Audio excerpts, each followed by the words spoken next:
So how could you get a phone number on an iPad but without the SIM card?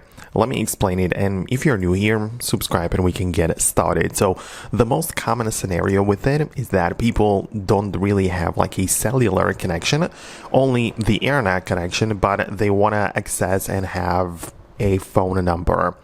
And there are some services for it. Most notably, there is the Google Voice, right? So you can look it up inside of the App Store and it should give you some results. And it is an app available for me, so I can go ahead and update it since there are some updates missing. And as you can see below, literally part of the description here, it tells me that Google Voice gives you a phone number for calling, text messaging, and a voicemail. And it works on smartphones, computers, and of course on the iPad as well. Like it works on the phone as well as iPad.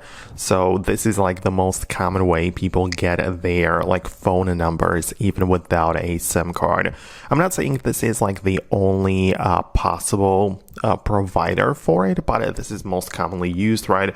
You can see so many downloads, like literally 62,000 reviews only, right? So that's something that you can kind of count on, that a lot of people use it. But it's important to note that it is currently only available in the US, right? So if you live in like a different place, this Google Voice app is not going to work. And I'm going to show it to you right now. You can see that if I get inside, and even if I decided to proceed with one of my accounts, it's going to tell me that the voice is not available. So as I say, it comes down to where you live, but this is how it is currently. So that's something which I wanted to say. But outside of that, I also need to mention that you can definitely make phone calls even without the phone number, but you need to use an internet service. Things like WhatsApp or FaceTime can definitely work even without like SIM card or phone number. And that is like a workaround if you want to connect over video calls or internet calls. So I hope it helps. That's what I wanted to explain. And let me know your thoughts and opinions below, and I'll see you later in the future uploads.